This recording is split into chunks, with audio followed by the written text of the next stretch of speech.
에스겔서 37장 15절에서 28절의 내용을 가지고 진리로 인한 하나됨이라는 제목으로 말씀을 전하도록 하겠습니다. 이 말씀은 예루살렘 성이 바벨론 군대에게 파괴된 이후에 이제 에스겔 선지자를 통해서 주시는 약속의 말씀입니다. 메시아를 통해서 영원히 하나가 되리라. 메시아를 통해서 영원히 하나가 되리라라는 약속을 주시는 내용이 되겠습니다. 자, 15절에 보시면은 하나님의 에스겔에게 말씀하세요. 두 개의 막대기를 가져다가 한 막대기에는 유다와 그 짝 이스라엘 자손이라고 쓰고 다른 막대기에는 요셉과 그 짝 이스라엘 자손이라고 쓴 다음에 두 개를 연결해서 하나가 되게 하라 라고 말씀하십니다. 그리고 백성들이 이 도대체 이거의 의미가 무엇이냐라고 물어보면은 이렇게 설명하라 그래요. 하나님이 북이스라엘과 남유다를 붙여서 하나가 되게 하리라. 네, 원래 이스라엘 민족은 원래 하나의 나라였습니다.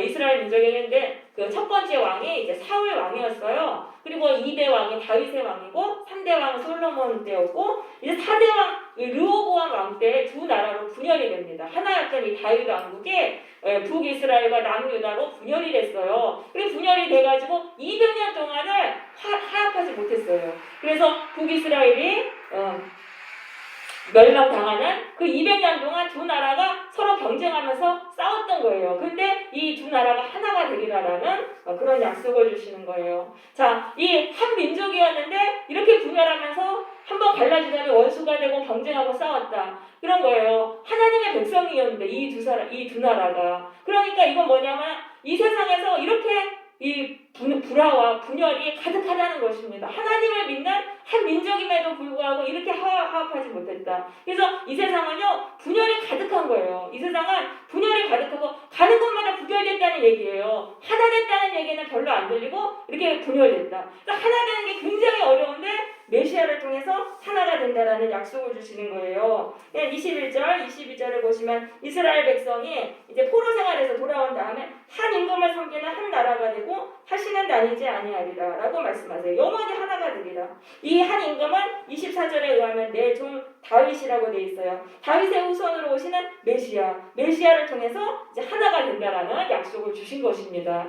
그런데 이게 정치적인 나라는 아니었어요. 유대인들은 정치적으로 이제 하나의 나라가 된다고 생각했는데 그건 아니었던 거예요. 왜냐하면 바벨론 포로에서 돌아왔는데 그때 북이스라엘 사람들도 같이 돌아와요. 그렇게 해서 이제 그 포로에서 다시 돌아왔는데 나라를 이루진 못했습니다. 페르시아하고 또 시리아의 그 헬라의 지배를 계속적으로 받아요. 그러다가 이제 BC 167년에 마카비라는 사람이 독립전쟁을 일으켜가지고 유다가 그 시리아로부터 독립을 하게 됩니다. 독립을 해가지고 하스모니안이라는 그 유대인의 그 왕조를 세워요. 100년 동안 그렇게 독립 국가를 이루다가 또 로마에게도 지배를 받습니다. 그리고 AD 70년에는 완전히 지금 무너졌죠. 완전히 무너져서 그래가지고 지금 그러니까 이거는 정치적인 나라가 아니라는 거예요. 정치적인 나라가 아니고 메시아를 통해서 이 진리 안에서 하나 되는 나라를 말씀하시는 것입니다. 23절에는 이렇게 말하고 있어요. 그들이 그 우상과 가증한 물건과 그 모든 제약으로 자신을 더럽히지 아니하리라. 내가 그들을 그 범죄한 모든 처소에서 구원하여 정결하게 한즉 그들은 내 백성이 되고 나는 그들의 하나님이 되리라. 그러니까 메시아를 통해서 우상 숭배에서 풀려나는 거예요. 메시아가 오셔서 이 사람들을 하나님의 백성들을 우상 숭배에서 풀어주시고 죄악에서 풀어주셔서 하나님의 참된 백성으로 만들어주신다는 거예요. 그래서 하나님을 그들이 24절에 그들이 내 규례를 준수하고 내 율례를 지켜 행하리라. 그러니까 하나님의 말씀을 따라서 살아가는 참된 백성으로 그들을 이렇게 변화시켜 주시는 거예요. 그렇게 해서 그 진리 안에서 하나 된다는 것을 말하는 것입니다. 여러분, 진리 안에서 우리가 진리 안에서만 사람들이 하나가 됩니다. 사탄 마귀가요, 처음에는 우리가 진리밖에 없었어요. 그런데 마귀가 사람들을 계속 미혹해요. 거짓을 진리로 믿도록 막 미혹을 시켜요. 그리고 나서 그 다음에 또 하나님을 떠나서 죄짓게 만들어요. 진리이신 하나님을 떠나서 내 마음대로 이 거짓된 것을 추구하면서 살게 만들고 그렇게 되니까 비진리를 따르는 사람하고 진리를 따르는 사람들 나뉘게 되는데 이 둘이 반대 방향이니까 이게 거기서 분열이 일어나는 거예요. 그러니까 진리 안에 있을 때만 거기서 하나가 되는데 사탄 마귀가 자꾸 진리를 떠나도록 미혹하고 그냥 계속적으로 분열하고 그 다음에 그 비진리인 사람들끼리는 같이 뭉치냐면 그렇지도 않아요. 그 안에서는 비진리이기 때문에 거기 진리가 없잖아요. 언제든지 자기 마음대로 내 편이 됐다가 또 배신했다가 다시 또 끊어졌다가 이렇게 되는 거예요. 거기는 영원한 하나됨이 없어요. 그러니까 우리는 진리를 따를 때 진리이신 하나님의 말씀을 따르고 그 말씀을 안에서 행할 때 그 진리 안에서 이 영원히 하나됨을 이루는 것입니다. 예수님이요 우리를 이 우상 숭배와 죄악에서 해방하시는 거예요. 예수님이 그렇게 해서 우리가 참되신 하나님을 섬기고 하나님의 말씀대로 살게 하세요.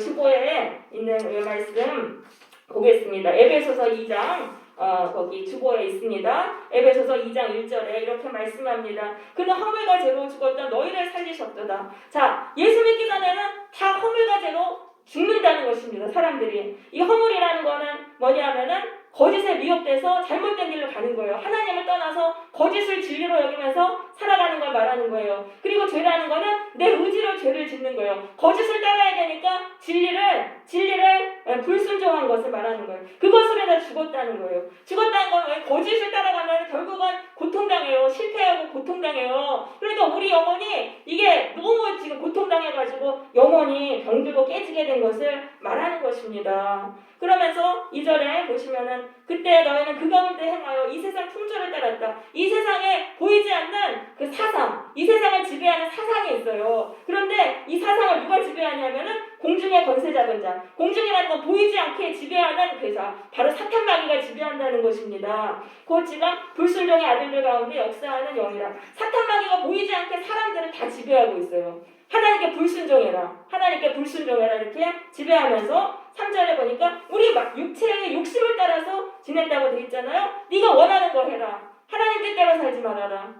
네가 원하는 거 하고 그렇게 살아라.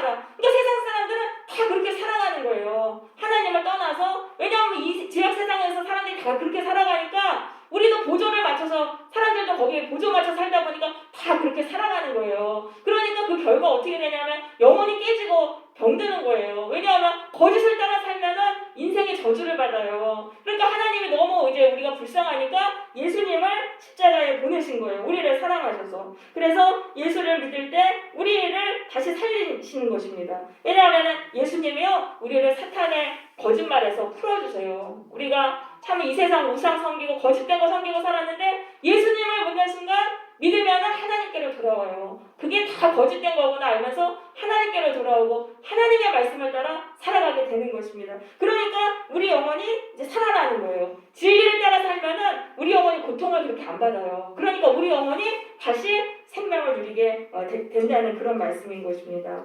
그러면서 그렇게 돼서 이제 예수님을 믿고 거기서 진리를 따르니까 진리를 따르는 자들과 하나가 되는 것입니다.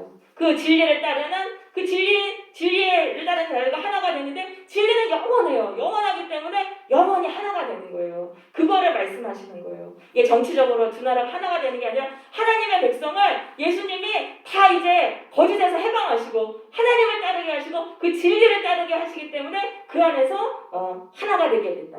그래서 완전히 이 진리 안에서 하나 되는 거는요 내가 노력할 필요가 없어요. 사람 사귀려고 노력할 필요가 없어요. 진리를 우리가 열심히 행하잖아요. 그러면은 그 진리 안에서 서로 통하는 거예요. 그래서 그 진리 안에서 하나가 되고 진리는 영원하기 때문에 영원히 하나가 된다는 것입니다. 그러면서 25절에 내가 내 종 야곱에게 준 땅에서 곧 그의 조상들이 거주하던 땅에 그들이 거주하리라. 이 가나안 땅에 그들이 영원히 살리라. 그러니까 이 메시아를 왕으로 섬기는 자들이 이제 그 가나안 땅에서 영원히 살리라. 그럼 땅이라는 건 인생이에요. 인생. 가나안 땅은 뭐냐면 하나님의 은혜가 매 순간 채워지는 그런 인생을 살아간다는 것입니다. 우리가 예수님을 통해서 거짓에서 해방돼서 하나님께로 돌아와서 하나님께 순종하며 살면은 매 순간 복을 받아요. 그게 가나안 땅의 인생이고 가나안 땅의 복을 받는 그런 인생을 사는 거예요. 그러니까 우리가 하나님께로 돌아올 때 하나님 말씀대로 사니까 하나님과 화목하고 하나님께서 계속 복을 주세요. 그것뿐만 아니라 사람들, 하나님의 백성들하고 하나가 되는 거예요. 그게 얼마나 참 귀한 건지 모릅니다.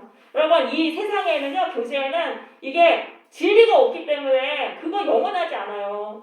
그냥 내 이익에 따라서 사람들하고 사귀었다가 내 이익이 안 되면 그냥 버리는 거예요. 달면 삼키고 쓰면 뱉어버리는 거예요. 그러니까 인간관계가 영원할 수가 없는 거예요. 거기서는. 그리고 내가 배신 안 당하기 위해서 남을 먼저 배신해야 돼요. 그러니까 믿을 사람 하나도 없고 너무나 참 그렇게 살아가는 거예요. 그런데 하나님을 믿으면은 그 진리를 따르는 자들 안에서 하나가 되는 거예요. 영원히 하나가 돼요. 근데 그게 너무너무 행복한 거예요. 뭐 가식을 할 필요가 없어요. 가식을 할 필요가 없고 그 안에서 이렇게 진리 안에서 하나가 되는 게 통하는 거예요. 영이 통하면서 하나가 되는데 그게 너무너무 행복하다는 거예요. 그게 바로 가나안 땅의 인생인 것입니다. 하나님하고만 하나 되는 게 아니라 하나님의 진리를 따르는 자들과 하나 돼서 참된 교제를 누리면서 사는 것이 너무나 복된 인생이라는 거예요. 그래서 자자손손이 영원히 거기에 거주할 것이요. 왜냐하면 너무 좋으니까 하나님과 화목하고 성도들끼리 하나 돼서 사는 그 인생이 너무 좋으니까 자녀들도 예수를 믿는다는 거예요. 부모가 사는 거 삶을 보니까 너무 복되게 사는 거예요. 돈이 뭐 크게 많은 건 아닌데 참 하나님께서 매 순간 복 내려주시고 사람들하고도 정말 진실하게 교제 나누고 하니까 자녀들도 그거 보니까 예수를 믿게 된다는 거예요. 너무너무 좋으니까. 뭐 세상으로 갈 필요가 뭐 있어요? 그래서 예수를 믿고 사는 것입니다. 그래서 내종 다윗이 영원히 그들의 왕이 되리라. 자자손손 그들 예수님을 믿게 된다. 그러면은 왜 내가 예수를 믿어도 내 인생이 고통스러우냐 하면은 그거는 예수님을 나의 왕으로 섬기지 않고 나의 종으로 섬기기 때문이에요. 내 기도 들어 응답해주세요. 그런 종으로 섬기는 그렇기 때문에 인생이 이게 이 약속하신 이 복을 못 받는 거예요. 이 천국의 복은요 예수님을 나의 왕으로 섬겨야 돼요. 그건 뭐냐면 예수님 말씀에 내가 절대 순종을 해야 돼요. 그렇게 할 때 이 복이 나에게 이루어지는 것입니다. 26절에는 내가 그들과 화평의 언약을 세워서 영원한 언약이 되게 하리라. 이 화평이라는 건 샬롬이라는 단어인데요. 구약에서 구원을 뜻하는 말입니다.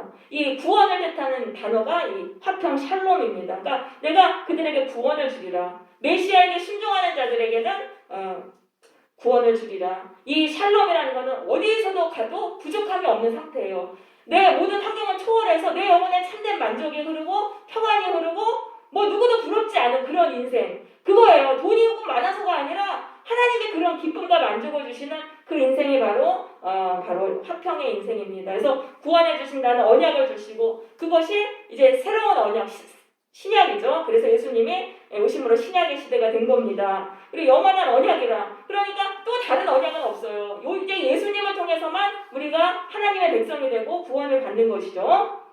그러면서 내 성소를 그들 가운데 세워서 영원히 거하게 하리니. 그럼 그 예수님께 순종하는 자들, 그런 자들의 공동체인 이 교회, 예수님께 순종하는 교회가 하나님의 거하시는 성소가 된다는 것입니다. 왜냐하면요 하나님은요 참으로 영과 진리로 예배하는 자들을 찾으세요. 근데 예수님을 믿는 자들은 영과 진리로 하나님 예배하는 거예요. 왜냐하면은 하나님 거짓에서 해방돼서 하나님께로 돌아와서 전심으로 하나님을 섬기니까 하나님은 그런 예배하는 자를 찾으시잖아요. 그러니까 예수 믿는 자들의 그 교회 안에 거하시는 거예요. 거기서 하나님과 함께 하시고 예배를 받으시는 것입니다. 그러면서 28절에 내 성소가 영원토록 그들 가운데 있으리라 라고 말씀하세요. 그러니까 하나님이 그 예수님께 순종하는 교회는 영원히 존재하게 해주시겠다는 거예요. 예수님께 순종하는 교회는 영원히 존재하게 해주신다. 왜냐하면 하나님도 예배받고 싶으시니까 그런 교회를 영원히 존재하게 해주시는 거예요. 그러니까 교회가 돈이 없고 가난해도 하나님이 다 할 수 있게 해주세요. 왜냐하면 이 세상의 모든 것의 주인이 하나님이시잖아요. 그러니까 다 하나님이 공급해 주시는 것입니다. 그래서 우리가 대형교회로 교회를 키우려고 하지 말고 예수님께 순종하는 그런 교회로 우리가 되게 돼야 하는 것입니다. 그럼 하나님이 우리 교회 가운데 영원히 거하세요. 같이 거하셔서 이 교회가 계속적으로 운영될 수 있게 하나님이 해주세요. 왜냐하면 하나님이 이 교회에서 예배를 받으시니까. 그런데 대형교회를 키우려고 하면 사람들이 원하는 대로 막 하게 되면서 타락하게 됩니다. 그러니까 하나님이 교회 안에 분란을 일으키셔요. 지금 대형교회 안에 싸우고 분쟁하는 교회가 많이 있잖아요. 그러니까 대형교회가 되려고 그런 걸 추구하지 말고 성도들이 적어도 예수님께 순종하는 그런 교회가 되도록 그렇게 해야 하는 것입니다. 그러면서 28절에 내 성소가 영원토록 그들 가운데 있으리니 내가 이스라엘을 거룩하게 하는 여호와인 줄을 열국이 알리라. 열국이 안다는 건 불신자들이 알고 교회 안으로 들어온다는 거예요. 이 교회에 왔는데 다 성도들이 예수님께 순종하는 거예요. 예수님께 순종하니까 그 모습을 보니까 세상하고 너무 다른 거예요. 근데 이 교회는 여기가 천국이구나. 여기 하나님이 계시는구나. 너무 세상과 다르니까 이 교회에 와가지고 나도 하나님 믿어봐야겠다. 이렇게 해가지고 알고 교회 안에 더해져서 구원의 열매가 맺힌다는 것입니다. 그래서 제가 좀 대학교 때 이제 한사랑 성교회 처음 갔는데 그 신림동에 있는 작은 요만한 그 공간이었어요. 근데 너무 충격적이었어요. 거기 갔는데 너무 다른 거예요. 거기는 완전히 너무 거룩한 거예요. 사람들이 한 명 한 명 이 세상 사람이 아니고 하나님 찬양하고 예배하는데 거기서 제가 천국을 느꼈어요. 그래서 그때부터 이제 열심히 교회를 다니게 됐어요. 그러니까 이게 그때 하나님이 저를 불러주신 거죠. 그래서 우리가 교회가 얼마만큼 참 우리가 하나님께 순종하고 이렇게 돼야 돼요. 그러면은 하나님이 이 교회 가운데 항상 더하세요. 그냥 교회 올 때마다 하나님 만나는 거예요. 교회 올 때마다 하나님 만나니까 삶이 변하지 않을 수가 없어요. 성도들이 다 거룩하게 돼요. 왜냐하면 그 예배 가운데 하나님이 예배 받으시려고 딱 거하시니까 예배 도중에 하나님 만나는데 여러분 하나님 만나면 하나님이 어떤 분이신 줄 알고 하나님이 살아계신데 어떻게 우리의 삶이 안 변하겠습니까? 그러니까 거기서 성도들이 다 그렇게 변화되잖아요. 그렇게 되면은 불신자들이 오면은요 다 하나님의 백성이에요. 거기서 전도되고 다 거기서 구원의 열매가 일어나요. 그러니까 이 알곡 교회가 되는 거예요. 알곡 교회가 되는 겁니다. 그래서 우리가 밖에서 막 전도지 나눠주고 물론 그것도 열심히 해야 돼요. 그런데 교인들이 와서 예배를 드리는데 예수님께 순종하지 않아요. 그러면 전도받은 사람이 왔다가도 여기 세상이랑 똑같네 하면서 또 나가는 거예요. 상처받고 또 나가는 거예요. 그러니까 우리는 정말 전도하는 게 뭐냐면 내가 순종하는 거예요. 예수님께 순종하고 왔을 때 몇 명 안 돼도 상관없어요. 몇 명 안 돼도 그 사람들이 정말 예수님께 순종하는 걸 볼 때 여기가 천국이구나. 여기 하나님이 계시는구나. 이렇게 해가지고 구원을 받게 되는 것입니다. 그래서 입만무성한 그런 무화과 나무 같은 그런 교회는 가라지들만 우글거려요. 근데 그게 아니라 예수님께 우리가 순종하면은 우리가 구원의 열매를 맺는 알곡의 교회가 되는 것입니다. 네. 자, 그래서 이제 여기서 말하는 건 뭐예요? 예수님을 통해서 우리가 하나 된다는 거예요. 예수님을 믿을 때 우리가 진리를 따르게 돼서 하나가 된다. 그래서 그거를 이제 좀 다르게 설명하는 게 에베소서 2장입니다. 우리 에베소서 2장 한번 피겠습니다. 신약 310쪽입니다. 에베소서 2장 신약 310쪽을 한번 가보겠습니다. 12절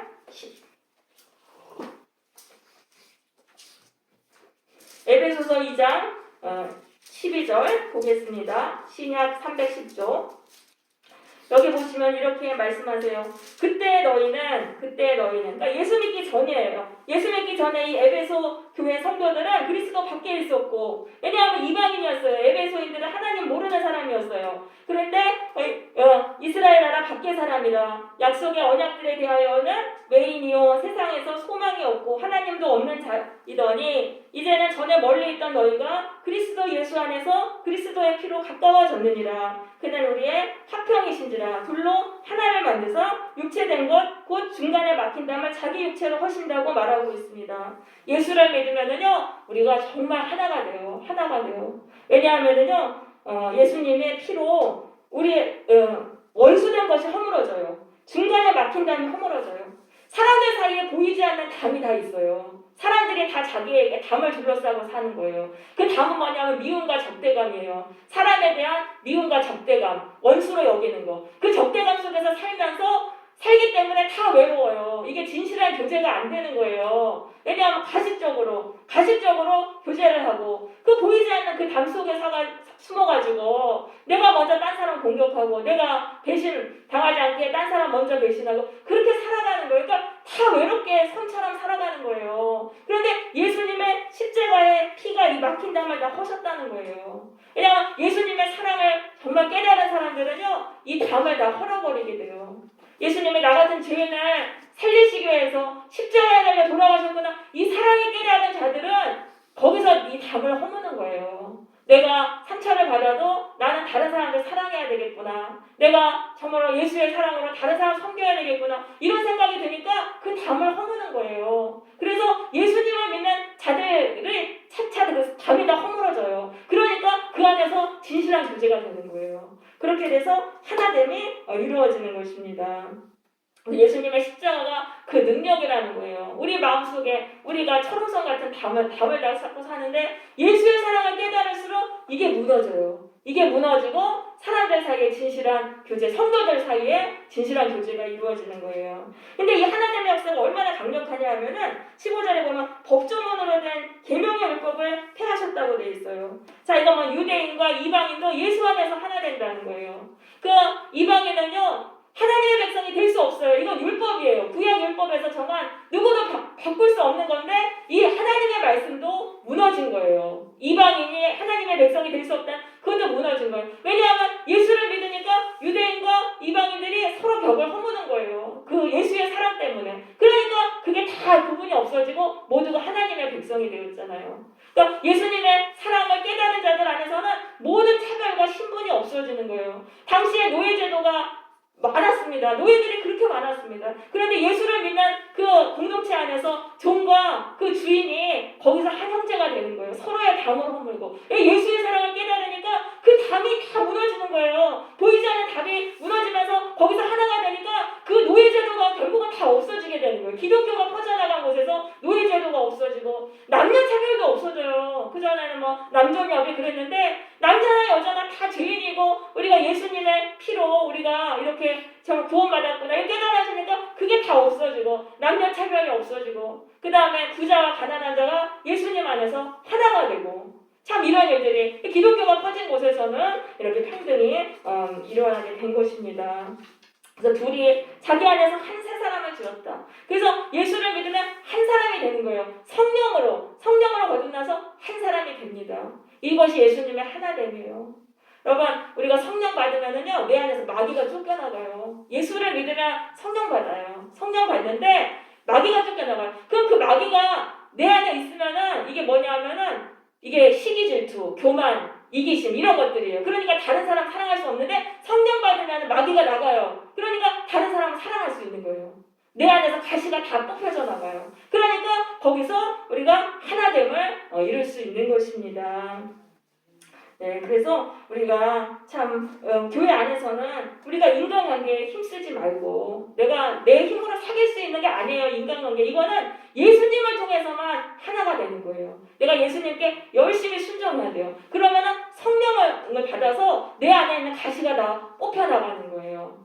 우리 가시나무라는 그런 유행가도 있지 않습니까? 내 속에 내가 너무도 많아서 예수님이 내 안에 거하실 수 없고 그래서 내가 그 가시로 다른 사람을 다 찌르기 때문에 다 나에게서 떠나간다. 그게 바로 예수를 믿지 않으면은 마귀의 지배를 받은 인간의 마음이죠. 그런데 예수를 믿어서 성령 받으면은 이 변화가 되는 거예요. 내 안에 가시가 다 뽑히고 그렇게 해서 우리가 이제 하나됨을 이룰 수가 있습니다. 그리고 그 성령 받고 진실하게 되면은 진리를 따르면은 참 외롭지가 않아요. 그 외롭지 않고 하나가 되고 참 그 안에서 우리가 천국을 누리게 되는 것입니다. 이 세상에 인간관계는 진리가 없어요. 여기서는 무조건 편이 되어줘야 돼요. 내가 저 사람 편이 되어줘야 되고 인간관계가 유지되려면 그러다 보니까 진리를 허물게 되고 거짓을 따르게 됩니다. 그렇게 되면은 너무나 삶이 공허하게 되죠. 그런데 또 이 사람이 언제 변할지 모르는 거예요. 언제 자기 말 안 들으면 언제 변할지 몰라요. 그러니까 너무 세상에 믿을 사람 없고 진짜 외로운 거예요. 너무나. 근데 우리가 예수님을 믿잖아요. 그럼 그 진리를 따르고 성령 안에서 이게 서로 담을 허물고 거기서 하나가 되기 때문에 그 진리는 영원하잖아요. 그렇기 때문에 그 안에서 우리가 하나가 된다는 것입니다. 예수님께 순종할 때만 사람들과 하나됨을 이룰 수 있습니다. 예수님은요 우리를 사탄의 분열에서 해방하시고 성도들과 하나됨을 주시기 위해서 이 세상에 오신 것입니다. 예수님을요 나의 왕으로 섬기고 전적으로 순종하심으로 우리가 이제는 분열에서 해방되고 성도들과 하나됨을 이루는 삶이 되시기를 바랍니다. 진리로 인한 하나됨이 날마다 이루어지는 그런 행복한 삶이 되기를 바랍니다. 네.